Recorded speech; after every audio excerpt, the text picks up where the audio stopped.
Assalamualaikum warahmatullahi wabarakatuh. Bertemu kembali dengan saya Tuti Lasmidar, CKP Angkatan 7, Kota Pekanbaru. Pada bagian ini, saya ingin memaparkan koneksi antar materi, kesimpulan, dan refleksi modul 1.1 Refleksi Pendidikan Nasional Ki Hajar Dewantara. Untuk lebih memahami filosofi Ki Hajar Dewantara, saya memulai dengan membahas tentang pendidikan nasional. Pendidikan nasional adalah pendidikan yang berdasarkan Pancasila dan Undang-Undang Dasar Negara Republik Indonesia tahun 1945 yang berakar pada nilai-nilai agama, kebudayaan nasional Indonesia, dan tanggap terhadap tuntutan perubahan zaman. Di sini dapat kita lihat kodrat alamnya adalah Indonesia berdasarkan Pancasila dan Undang-Undang Dasar Negara Republik Indonesia dengan berbudi pekerti luhur yang berakar pada nilai-nilai agama dan budaya Indonesia, namun tetap bergerak dan tanggap terhadap perubahan zaman. Nah, pendidikan nasional sangat sejalan dengan filosofi Ki Hajar Dewantara. Nah, selanjutnya kita akan melihat tentang filosofis Ki Hajar Dewantara mengenai pendidikan. Menurut Ki Hajar Dewantara, pendidikan adalah menuntun tumbuhnya kodrat anak sesuai dengan kodrat alam dan kodrat zamannya, untuk mencapai keselamatan dan kebahagiaan yang setinggi-tingginya, dengan budi pekerti luhur sesuai agama dan kearifan lokal dan keterampilan sesuai kodrat zamannya, sehingga menjadi insan yang merdeka sebagai manusia maupun sebagai anggota masyarakat. Nah, di sini dapat kita lihat beberapa filosofi Ki Hajar Dewantara yang mengandung unsur bahwa pendidikan sesuai dengan kodrat alam dan sesuai dengan kodrat zamannya, berbudaya dan beradab, berbudi pekerti luhur, serta pendidikan sesuai dengan kodrat anak, yaitu bermain. Jadi pendidikan dilaksanakan di suasana yang menyenangkan dan positif, ya, dengan dukungan dan motivasi dari guru, menciptakan lahan yang subur untuk berkembang dan tumbuhnya kodrat anak di sekolah. Nah, di sini setelah memahami konsep Ki Hajar Dewantara, saya coba merefleksikan pemikiran Ki Hajar Dewantara dimulai dari diri sendiri. Sebelum mengenal konsep Ki Hajar Dewantara, ketika menjadi murid, saya pernah terkesan oleh seorang guru yang tidak pernah marah ketika saya terlambat.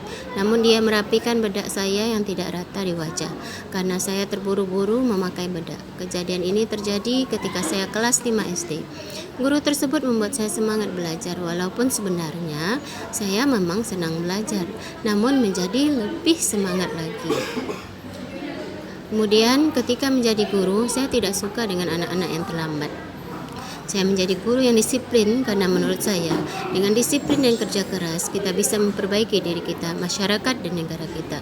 Dan belajar yang rajin dan disiplin, anak-anak juga bisa menuntaskan kurikulum dan mendapat nilai yang bagus. Ya, karena saya mengajar di kelas tinggi, kelas SMK, menurut saya anak SMK sudah harus lebih didisiplinkan. Namun setelah mempelajari filosofi Ki Hajar Dewantara, saya berusaha memahami karakter peserta didik dan latar belakang keluarganya, kemudian menuntun peserta didik agar berbudi pekerti dengan membaca Al-Quran bersama, memberi motivasi dan nasihat, karena anak sekarang mudah dipengaruhi oleh pengaruh buruk zaman, sehingga kodrat sang anak tertutupi oleh pengaruh buruk zaman. Kemudian saya menciptakan suasana belajar yang menyenangkan dan kreatif, sehingga kodrat anak terlihat dan tumbuh maksimal. Kemudian saya merancang pembelajaran yang menyenangkan dan kreatif sehingga kodrat anak bertumbuh dengan kreativitas dan kolaborasi bersama dengan teman-temannya, menciptakan sebuah karya yang bermakna.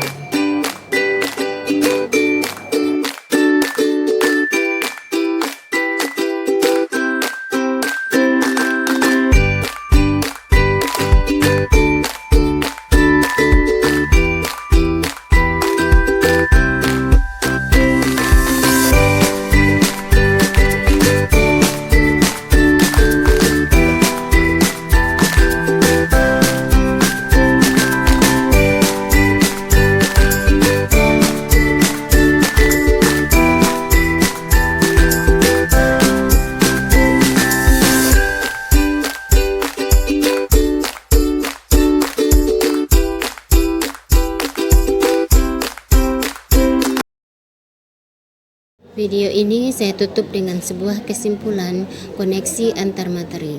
Setelah mempelajari eksplorasi konsep filosofi Ki Hajar Dewantara, saya mencoba merefleksi diri apa hal-hal yang belum saya lakukan sebagai seorang guru, kemudian melakukan diskusi virtual, berkolaborasi melihat filosofi Ki Hajar Dewantara tentang kearifan lokal yang menjadi kekuatan budaya untuk memperkuat laku dan budi pekerti anak. Dengan berdiskusi, saya jadi lebih memahami kearifan lokal sebagai kodrat alam di mana anak tumbuh, kodrat alam yang mempengaruhi budaya dan budi pekerti anak. Kemudian saya memikirkan apa yang bisa saya lakukan di sekolah saya ketika saya mengajar. Saya merancang pembelajaran yang menyenangkan sesuai dengan kodrat alam, kodrat zaman, bermain adalah kodrat anak, dan pembelajaran yang sesuai dengan kearifan lokal dan budi pekerti. Oke, demikian video kali ini. Terima kasih.